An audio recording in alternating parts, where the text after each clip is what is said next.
Muy buenos días a todas, todos y todes quienes están presentes el día de hoy aquí en las salas Digno Ochoa de la Comisión de Derechos Humanos de la Ciudad de México y a quienes nos siguen a través de la transmisión en vivo en nuestras redes sociales. Agradezco mucho la participación e iniciativa de los consejeros Alejandro Brito y Genaro Lozano, quienes participarán en las mesas de diálogo que tendrán lugar, así como a las y les ponentes de las organizaciones civiles y académicas que se suman a este esfuerzo relacionados con la construcción de una cultura de respeto y no discriminación, así como a garantizar la vida libre de violencia para las personas que pertenecen a la comunidad LGBTTIQA+, etc. Desde hace más de 40 años, la Ciudad de México se ha caracterizado por ser la entidad federativa que protege y garantiza en mayor medida los derechos humanos de las poblaciones que pertenecen a esta comunidad. Como lo sabemos, los avances han permitido caminar a lo largo del tiempo con el objetivo de prevenir y atender los distintos tipos de violencia de los que la comunidad es sujeta, así como visibilizar y reconocer su existencia.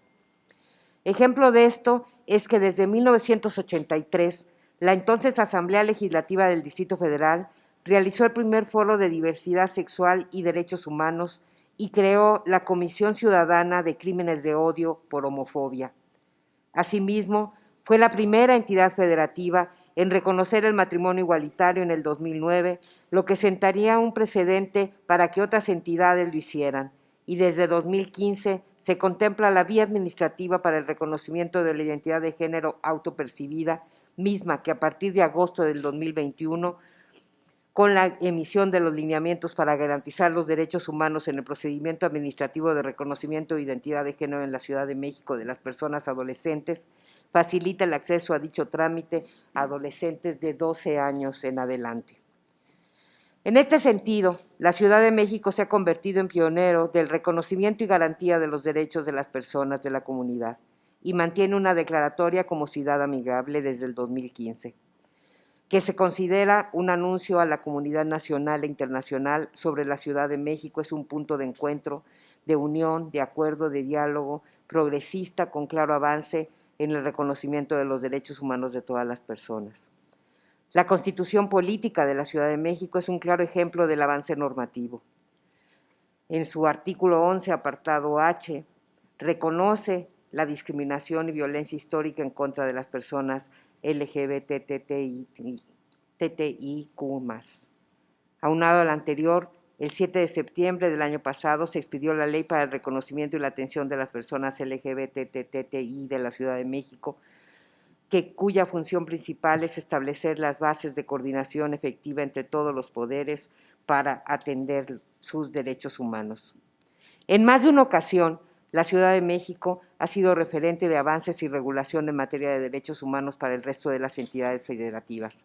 Esto ha sido consecuencia de la constante lucha propia de la comunidad y de las organizaciones sociales.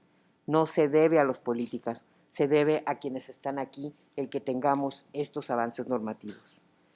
En contraste con esto, la realidad es que persiste la violencia y la discriminación contra la comunidad.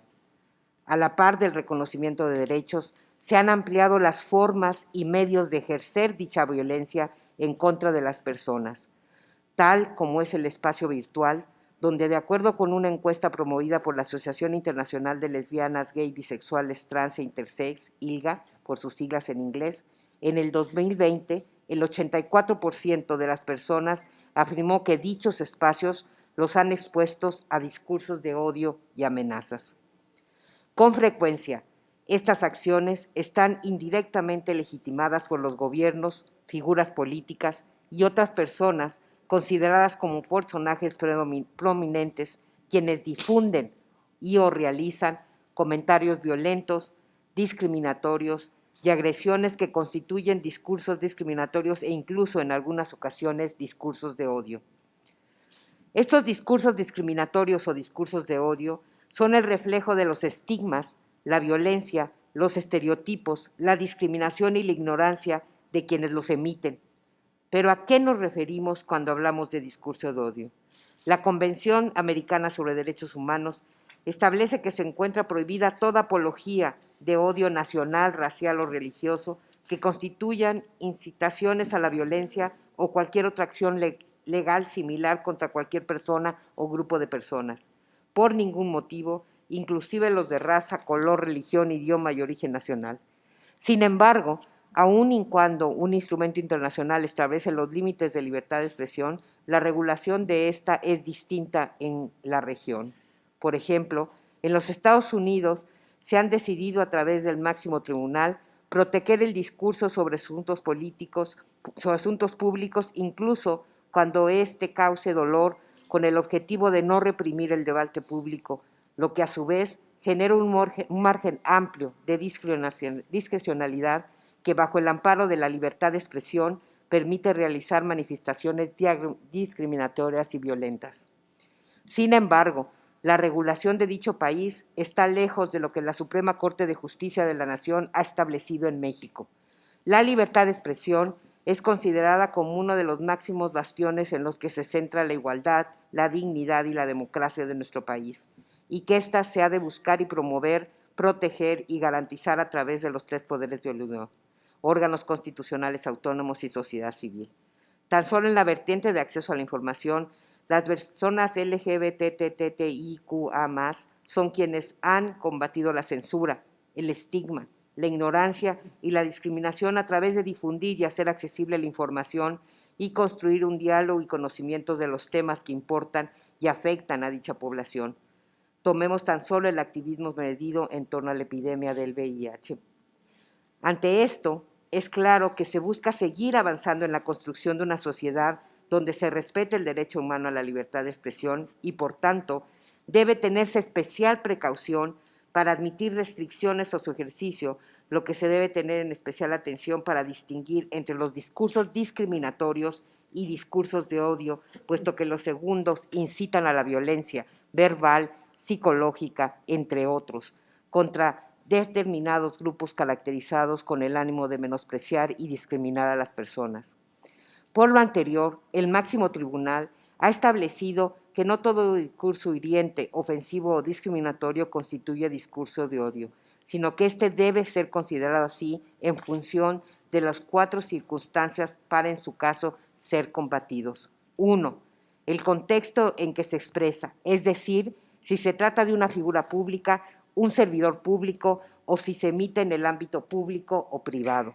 Es pertinente mencionar que resulta sencillo quedarse con una visión añeja sobre si el alcance de la inviolabilidad parlamentaria. Sin embargo, si se busca una interpretación progresiva y con enfoque de derechos, se alcanzará la conclusión de que aun y cuando un legislador en el ejercicio de sus funciones emita discursos discriminatorios o discursos de odios, estos deben de ser tomados como tal y por lo tanto restringidos. 2. Si su expresión implica o no una apología del odio o una incitación a la discriminación o violencia. 3.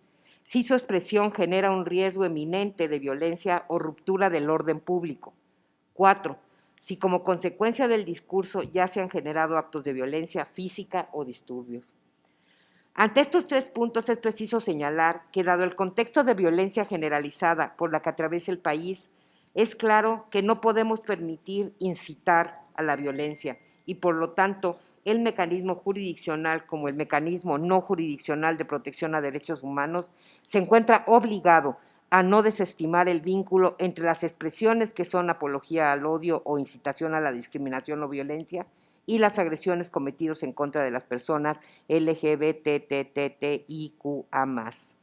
tal como es el transfeminicidio de Paula Buenrostro, con lo que esta Comisión de Derechos Humanos recoge la recomendación 2/2019. Este tema no es nuevo. La Suprema Corte de Justicia de la Nación se ha pronunciado múltiples veces en torno a esto y específicamente en lo que respecta al discurso homófobo como una categoría del lenguaje discriminatorio y en ocasiones como discurso de odio. Lo anterior, ya que la Corte ha establecido que la homofobia es el rechazo a la homosexualidad y que tiene como componente primordial la repulsa irracional hacia la misma o la manifestación arbitraria en su contra, por lo que implica un desdén, rechazo o agresión a cualquier variación a la apariencia, actitudes, roles y prácticas sexuales. mediante el empleo de los estereotipos de la masculinidad y la feminidad. Este tratamiento discriminatorio implica una forma de inferiorización mediante una asignación de jerarquía a las preferencias sexuales. En consecuencia, el discurso homófobo consiste en la emisión de una serie de calificativos y valoraciones que suelen actualizarse en los espacios de cotidianidad, generalmente en un sentido burlesco y ofensivo, y que en función de las 4 circunstancias mencionadas puede contribuir al discurso de odio. Frente a los discursos discriminatorios o discursos de odio, es necesario la libertad de expresión, pues sólo así se puede combatir la desinformación e ignorancia que han respecto de ciertos temas. Las respuestas posibles para contrarrestar dichos discursos y sus efectos consisten en las siguientes acciones al menos. La no protección de esos discursos para su reproducción y fortalecimiento. Desalentarlos mediante la educación y garantizar el acceso a la información y fortaleciendo la libertad de expresión. Las sanciones a partir de la ponderación de las 4 circunstancias a las que hace referencia y que pueden constituir en atribución de responsabilidades civiles posteriores o su represión mediante el derecho sancionador en casos especialmente graves.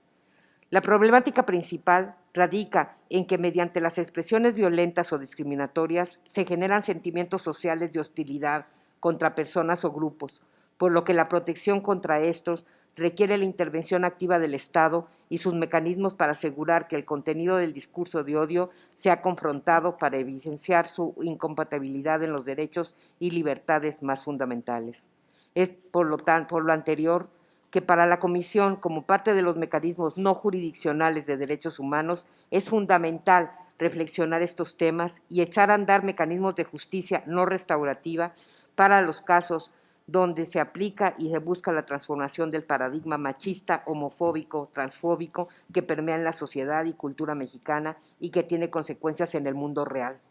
Las mesas de análisis consistirán en identificar las problemáticas, contextos de violencia y discursos de odio que vive la población LGBTTIQ+, con el objetivo de construir una agenda pública que abone a la consolidación de una cultura de respeto y no discriminación, así como identificar las buenas prácticas y los retos que existen para que se garantice la vida libre de violencia para las personas de la diversidad sexual, no solo a nivel legislativo, sino también en la realidad.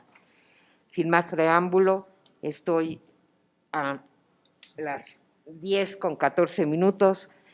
Declaro inaugurados los trabajos de las mesas de análisis del reconocimiento de los derechos LGBTTIQA+, el cambio cultural frente a los contextos de violencia y discursos de odio en la Ciudad de México. Muchísimas gracias y muchísimas gracias por atender hoy y por atender en las próximas mesas de trabajo que se van a llevar a cabo. Gracias, querido Alejandro.